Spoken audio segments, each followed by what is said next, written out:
Cuando exponemos ideas a otras personas, tenemos la pretensión consciente o inconsciente de que nuestro interlocutor nos dé la razón y caiga rendido a nuestros pies. Y aunque lamentablemente eso pasa en menos ocasiones de las que queremos, no está de más perseguir el sueño del argumento perfecto. En otros capítulos del podcast ya te he hablado de los componentes mínimos que debe tener un argumento, pero en este vamos a ir un paso más allá. Vamos a ver los elementos que debe contener un argumento perfecto. Y lo vamos a hacer de la mano del modelo propuesto por Stephen Toulmin, es decir, el conocido como modelo de Toulmin. Esto es, créeme lo que te digo, episodio 72.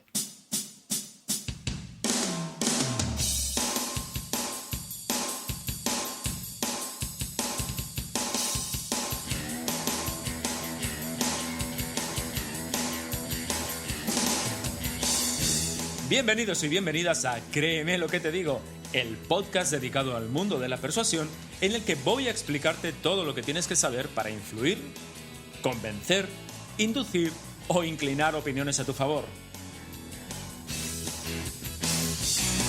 ¿Quieres saber cómo ser más convincente? ¿Quieres aprender a debatir y discutir sin generar conflictos? ¿Quieres saber cómo hablar en público como un auténtico profesional?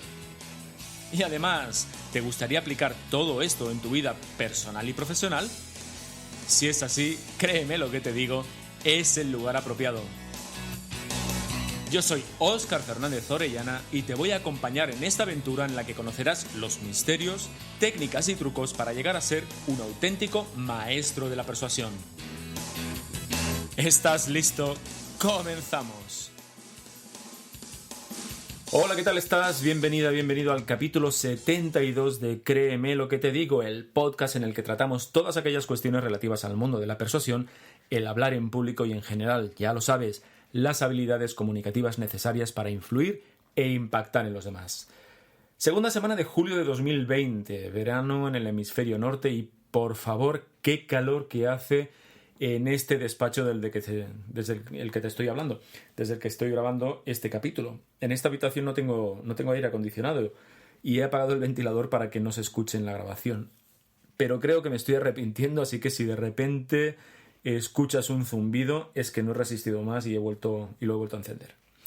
Bueno, hoy vamos a dedicar el episodio a la argumentación y me voy a poner un poquito técnico, solo un poco, pero es necesario para explicar el modelo de Toulmin, que es un modelo con el que no solo vas a poder construir argumentos más sólidos, sino que te va a permitir poder analizar y objetar de forma crítica los argumentos de los demás.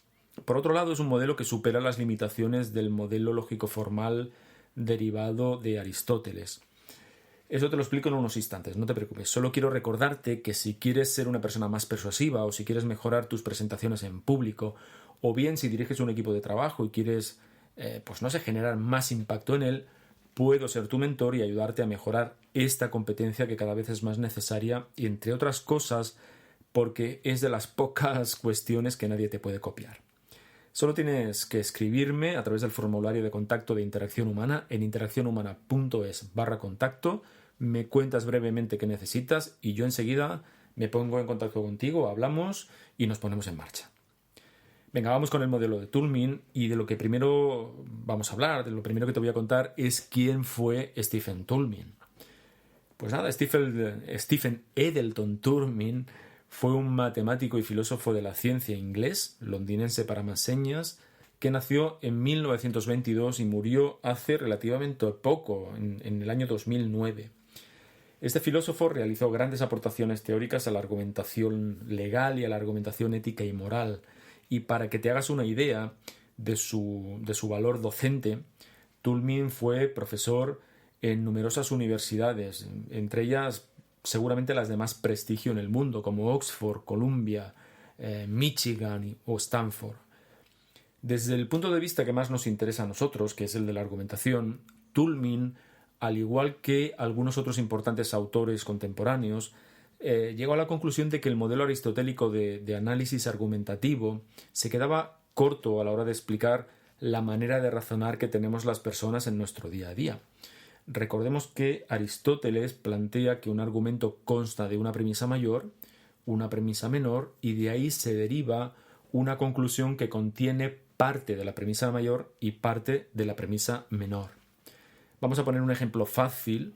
Por ejemplo, podemos decir que las verduras me sientan mal y que como el apio es una verdura, el apio me sienta mal.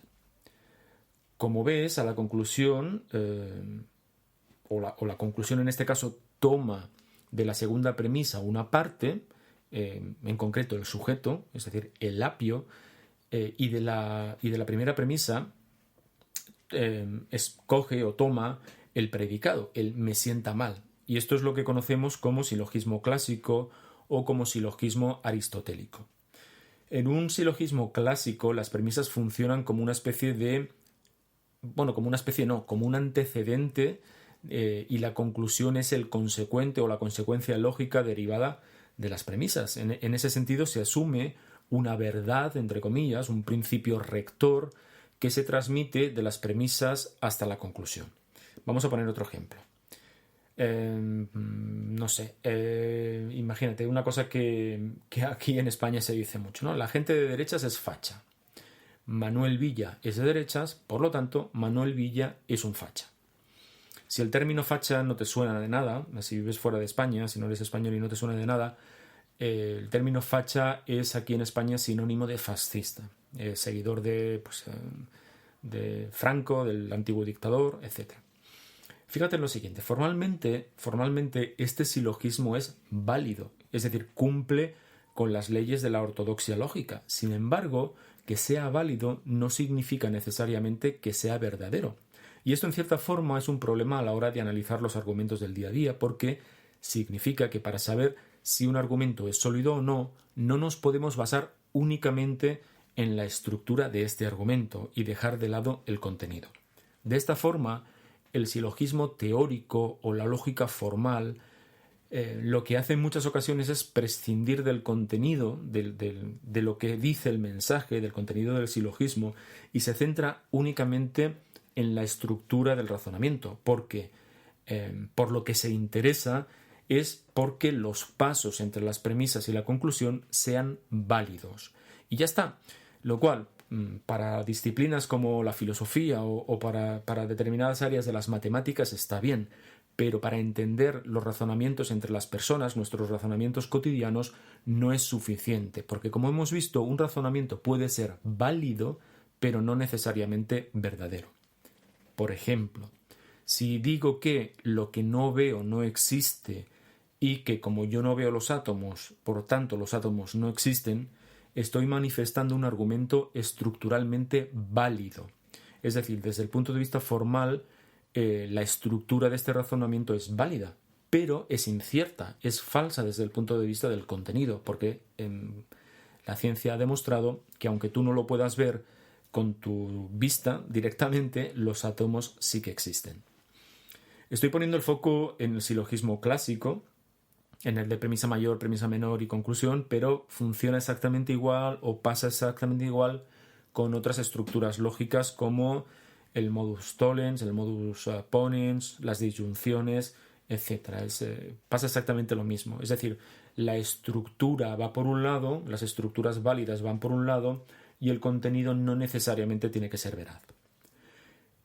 Insisto que en estas alturas, desde el punto de vista lógico, estas estructuras son impecables, eso que no quede ningún tipo de duda, porque la conclusión es una consecuencia lógica de las premisas, es decir, se deriva directamente del contenido de las premisas. Lo que ocurre, insisto, es que no siempre eso es suficiente para determinar la fortaleza o la solidez de un razonamiento entre personas, por ejemplo, pues no sé, en un juicio o en una discusión política.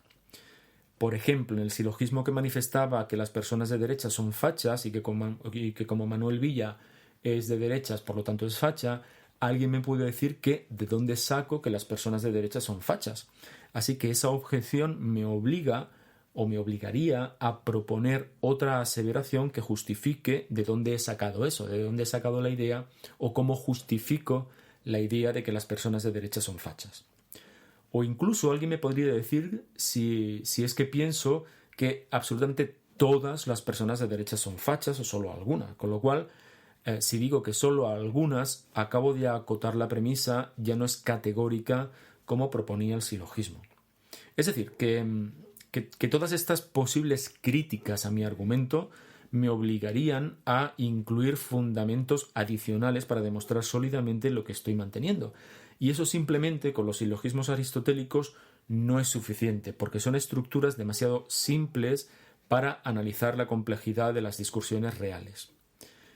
De hecho, cualquiera, por ejemplo, que haya intentado tomar un artículo de opinión de un diario, de un periódico, y haya pretendido analizarlo a partir de la lógica formal, ha experimentado lo sumamente complicado que es, y eso que en un artículo de opinión no está presente la parte que critica, es decir, no hay ningún tipo de objeción a lo que puede plantear el articulista.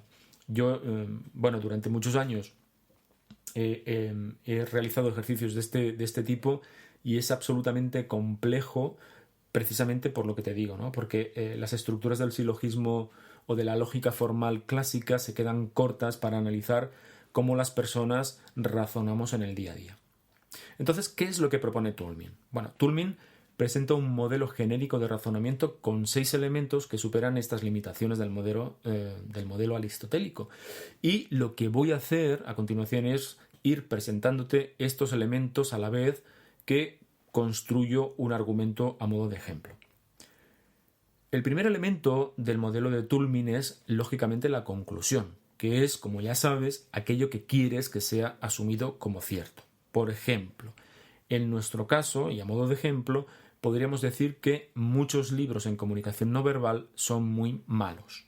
Esa es mi tesis, esa es mi conclusión, eso es lo que yo quiero trasladarte como verdad, eso es lo que yo quiero que tú asumas como cierto. Si otra persona criticase esta conclusión, yo debería poder sustentarla de alguna manera, ¿no? Es decir, hasta ahora simplemente he expresado una opinión. Por lo tanto, si alguien la critica, debo ser capaz de probarla o apoyarla de alguna manera. ¿Cómo lo haré? Pues seguramente habré llegado a esa conclusión a partir de algún hecho en concreto o a partir de varios hechos. Así que lo que haré será presentar estos hechos como fundamento de lo que digo. Por lo tanto, ya tenemos el segundo componente, los fundamentos, también llamados en el modelo de Toulmin datos. En mi ejemplo puedo decir lo siguiente. Puedo decir que muchos libros presentan información que no está contrastada científicamente. Si te fijas, estos datos son las razones con las que sustento la conclusión. Y si estuviésemos hablando de silogismos clásicos, diríamos que es nuestra premisa menor, aquella premisa particular. Es decir, yo digo que muchos libros presentan información que no está contrastada científicamente, por lo tanto, muchos libros en comunicación no verbal son muy malos. Sin embargo, a pesar de que la conclusión ya está apoyada con la razón, alguien podría decirme que de dónde saco que el hecho de que los libros no estén fundamentados científicamente significan que no sean buenos libros. Y en este caso me estarían cuestionando el paso de la premisa a la conclusión. Es decir, me estarían cuestionando la inferencia, la relación entre la razón y la conclusión. Y para salvar esta crítica de manera solvente debería proponer algún tipo de regla, algún tipo de principio, algún tipo de verdad asumida por la audiencia, algún tipo de lugar común, y esto ya nos suena de otros capítulos, que justifique el paso de la premisa a la conclusión.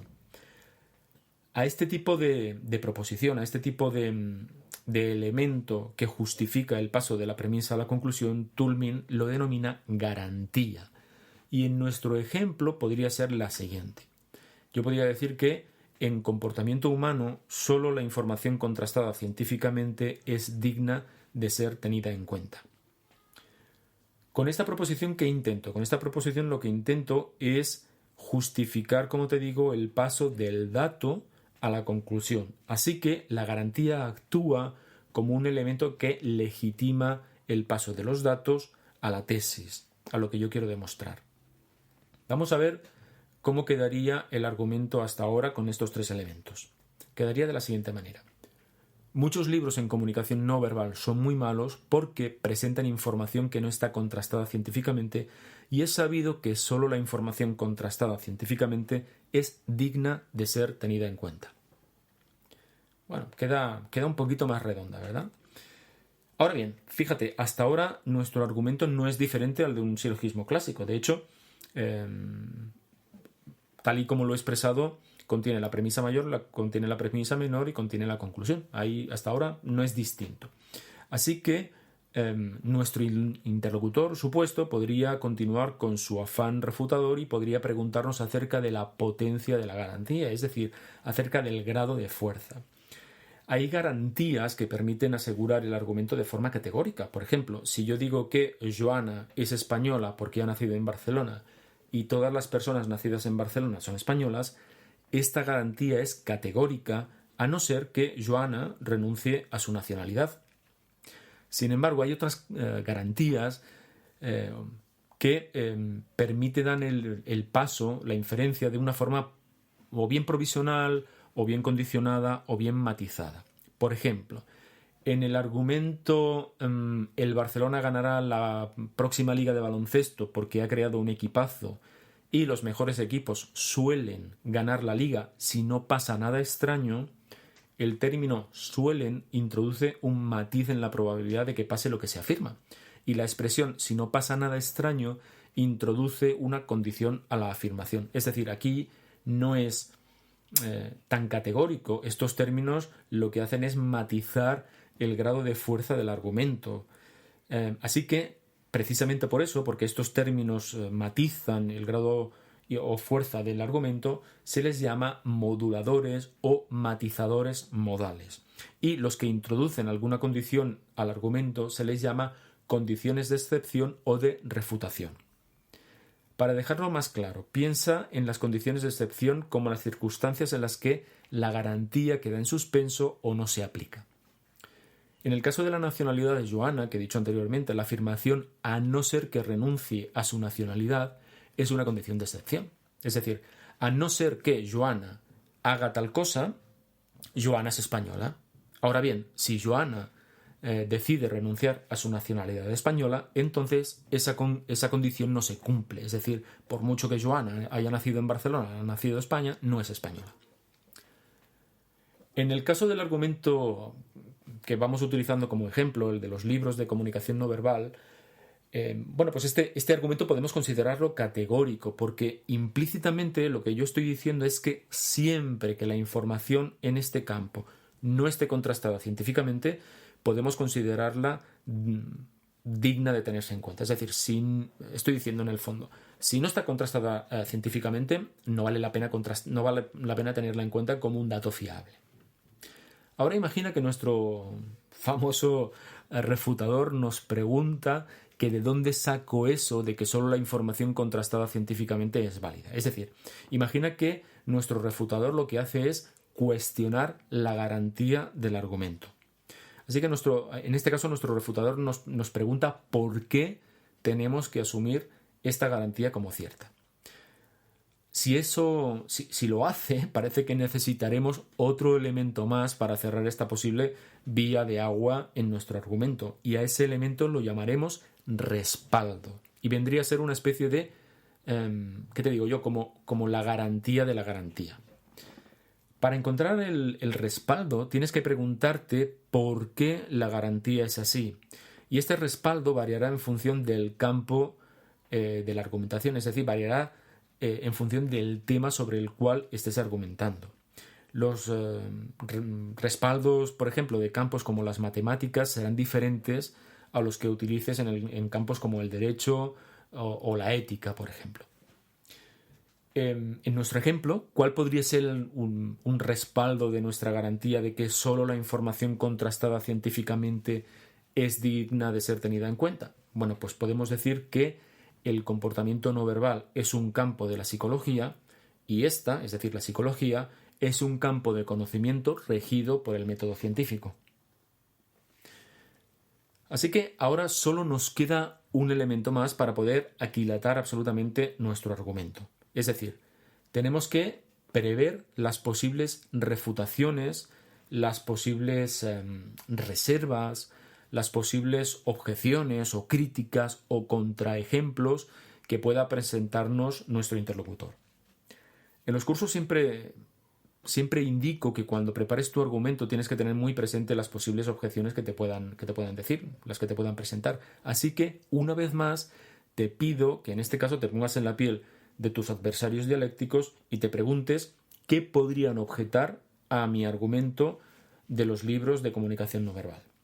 Por ejemplo, alguien podría decir que hay muchos conocimientos que no eran científicos y que, bueno, luego se demostraron ciertos a través de la ciencia. ¿Qué diría yo ante eso? Bueno, pues yo podría decir que precisamente esa es la fuerza de la ciencia, la de dar validez a los conocimientos, y que por eso yo no digo que los conocimientos sean falsos, sino que no están comprobados científicamente. Por lo tanto, hasta que no estén comprobados científicamente, yo no los tengo en cuenta. O no hay que tenerlos en cuenta, para ser más exactos. Así que, por fin, vamos a ver cómo queda nuestro argumento. Ahí va.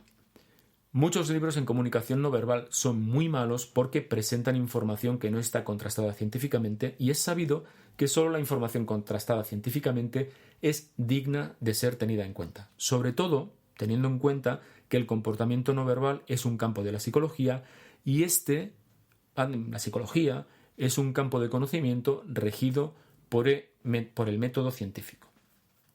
Si alguien puede decir o quiere decir que hay muchos conocimientos que no eran científicos y que luego se demostraron ciertos, eso precisamente demuestra la fuerza de la ciencia, que no es otra que la de dar validez y certeza a los conocimientos. Por eso, los conocimientos no avalados científicamente carecen de momento de la validez necesaria para ser tenidos en cuenta. Ahí tenemos todo nuestro argumento redondito, con todas las posibles vías de agua cerradas, con los máximos flancos cubiertos y con las máximas garantías de solidez. Como pasa con cualquier tipo de habilidad, todo es cuestión de practicar, pero creo que con este modelo tienes un buen arsenal para dar solidez a tus argumentos. Esto es Abrir y Consumir. Vamos con el abrir y consumir de hoy, vamos con las ideas y trucos de inmediata aplicación. Hoy, más que un truco, te propongo un reto, y es el de construir un argumento siguiendo el modelo de Toulmin. Solo que, si me lo permites, la tesis te la planteo yo. Es esta.